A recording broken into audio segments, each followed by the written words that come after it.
শীর্ষ নেতৃবৃন্দদের বাড়ি ঘর তছনছ করে দেওয়া হলো, এটি আওয়ামী লীগের নেতাকর্মীদের মন মননে একটা হিমালয়ের মতো বাধা হিসাবে, বোঝা হিসাবে কাজ করবে এবং সামিয়ে আবার কবে যে তারা একটা সুস্থ রাজনৈতিক ধারায় ফিরে এবং দলের জন্য কাজ করবে সেটি আমি বলতে পারবো না।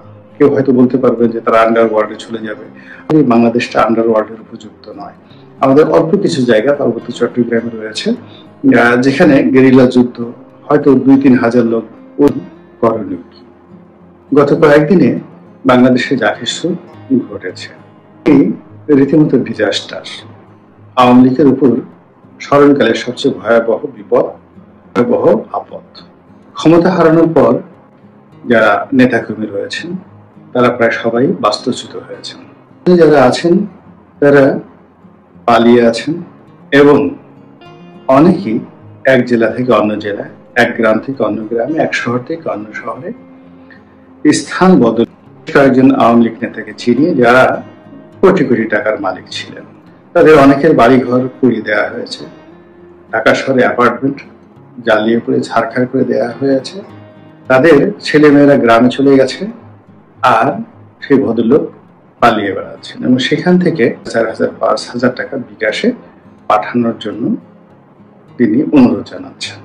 যারা টাকা পাঠাচ্ছেন একান্ত আপনজন লোক টাকা পাঠাচ্ছেন এবং তাদের মুখ থেকে আমি এই কথাগুলো শুনেছি এবং আমি সেই ভদ্রলোককে চিনি। এমনকি বাংলাদেশে গ্রেপ্তার হয়েছেন এখন তারা তাদের স্ত্রী সন্তানদেরকে অনেকে দেশের বাইরে পাঠিয়ে দিয়েছেন। সাধারণ যে ঘটনা সেটা হলো ছাত্রলীগ, যুবলীগ, মহিলা আওয়ামী লীগ থেকে শুরু করে মহিলা আওয়ামী লীগ, যুব মহিলা লীগ এবং অন্যান্য এদের যে শত শত সংগঠন ব্যানার পার্টি ছিল, এই মধ্যে সিএনসি করার চেষ্টা করছে। দলকে নিয়ে চিন্তা করার কোনো কারণ নেই।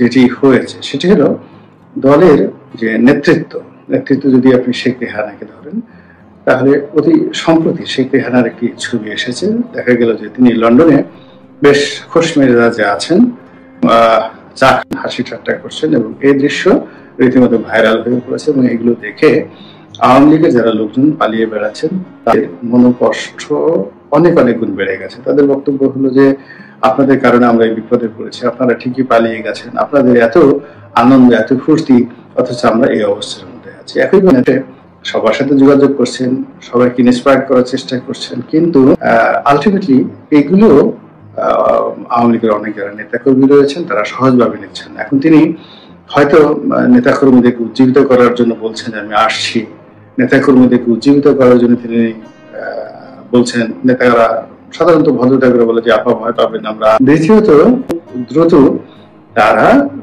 যাকে বলা হয় যে রাজনৈতিক প্ল্যান এবং প্রোগ্রাম তারা দিয়েছেন, আমার কাছে মনে হয়েছে যে এটি দরকার ছিল না, এটির প্রয়োজনও ছিল না আর এটি করাটা উচিত হয়নি। এর কারণ হলো আমাদের যে রাজনীতি, এই রাজনীতিতে এরকম একটা জটিল অবস্থার সৃষ্টি হয়েছে। এই জটিল অবস্থার কারণে মেরুকরণ হচ্ছে, সলিউশন হচ্ছে না, এটা বাস্তব। অর্থাৎ নির্বাচন সঠিক সময় হওয়া, তারপরে বিএনপি ক্ষমতায় আসবে, জামাত ক্ষমতায় আসবে, ডক্টর ইউনূস নির্বাচন দেবে, এই জিনিসগুলো আপাত দৃষ্টিতে স্পষ্ট এবং স্বচ্ছ না, বরং নির্বাচন সুদূর পরাহত এবং ডক্টর মোহাম্মদ ইউনূস থেকে শুরু করে বর্তমান সরকার কতদিন ক্ষমতায় থাকবেন এটা ডক্টর মোহাম্মদ ইউনূস নিজেও জানেন না। কলকাতা আসবে না, এখানে পাকিস্তান কি করছে, চীন কি করছে, ভারত কিভাবে খেলছে, এই বিষয়গুলো একেবারে অস্পষ্ট। তো সেই অস্পষ্ট জায়গার মধ্যে গিয়ে শেখ হাসিনা ফেব্রুয়ারি মাসে কিছু রাজনৈতিক পরিকল্পনা দিলেন, এরপরে আবার তিনি হঠাৎ করে ছাত্রদের উদ্দেশ্যে ভাষণ, এমন একজন রাজনীতিবিদ জীবনের এই সীমানায় এসে, এই রূঢ় বাস্তবতায় এসে তিনি এই কাজটি কেন করলেন এটি আমরা যারা সাধারণ আমজনতা আমরা বুঝতে পারছি না। বোঝার চেষ্টা করছেন বা বলার চেষ্টা করছেন যে মূলত তিনি সরকারকে প্রভোগ করেছেন, সমন্বয়কদেরকে প্রভোগ করেছেন এবং বাংলাটি তো আগেই ভেঙে দেওয়া হয়েছে, তার তো হারানোর কিছু নেই, বরং এটিকে যদি মাটির সঙ্গে গড়িয়ে দেওয়া হয় তাহলে এটা নিয়ে যে আন্তর্জাতিক অঙ্গনে তোলপাড় শুরু হবে, বিশ্বের মিডিয়াগুলো এই জিনিসগুলো বারবার দেখাবে এবং এটিকে জঙ্গিবাদ হিসেবে কিংবা এটিকে ইসলামী উগ্রবাদ হিসেবে পশ্চিমাদের কাছে তিনি দেখাতে পারবেন এবং এই যে উগ্রদের উপরে চলতে পারে এরকম একটা প্রচার এবং প্রোপাগান্ডা চালানোর জন্য তিনি হয়তো প্রভাব করতে পারেন, এটা হলেও হতে পারে, নাও হতে পারে, কিন্তু হোয়াটএভার মেবি, আমার কথা হলো যে এখনো যেখানে রক্তের দাগ শুকোয়নি, এখনো যাদের শরীরে ব্যথা, আহত এই জুলাই আগস্ট বিপ্লবের, তাদের ব্যথা এখনো শেষ হয়নি। অনেকের চিকিৎসারত অবস্থায় তারা সুন্দর চিকিৎসার জন্য তারা আন্দোলন করছে, ঠিক সেই সময়টাতে এসে তারা এতগুলো দুর্ঘটনা ঘটালো এবং 15টি বছর পুরো দেশ এবং জাতিকে স্কুইজ করে রাখলো, চিপড়ানোর মতো, নিংড়ানোর মতো, যারা বাংলাদেশের উপর অবাধে জুলুম এবং নির্যাতন চালালো, রাতারাতি কোনো রকম অনুশোচনা ছাড়া একেবারে এত দ্রুত এসে করবে, আর লোকজন সেই হরতালে সাড়া দেবে, আর অতীতের মতো সেভাবে বাস পোড়াবে, হরতালের জন্য তারা শক্তি প্রয়োগ করবে, এই কালচারটা যে শেখ হাসিনা ধ্বংস করে দিয়েছেন। এর কারণ হলো কিন্তু তার যে রাজনৈতিক আন্দোলন, লড়াই এবং সংগ্রাম, এইগুলো গণতান্ত্রিক ভাবে তারা 2-4টি বাজ ভাঙা হয়। এখন পুরো যে রাজনৈতিক অঙ্গন, সেই রাজনৈতিক অঙ্গনে 2014 থেকে 24 পর্যন্ত 10 বছর ধরে এই রাজপথে দৌড়ানোর মতো যে শক্তিমত্তা কারোরই নেই, বিএনপিরও নেই, আওয়ামী লীগেরও নেই, জামাতেরও নেই, কারোরও নেই। একদল পালিয়েছে, আর একদল পালানোর জন্য তাদের উপর রীতিমতো অস্ত্র প্রয়োগ করেছে। তো এর কারণে কি হলো, আপনি দেখবেন যে ছাত্রলীগ, যুবলীগের ছেলেদের ভুঁড়ি হয়ে গেছে।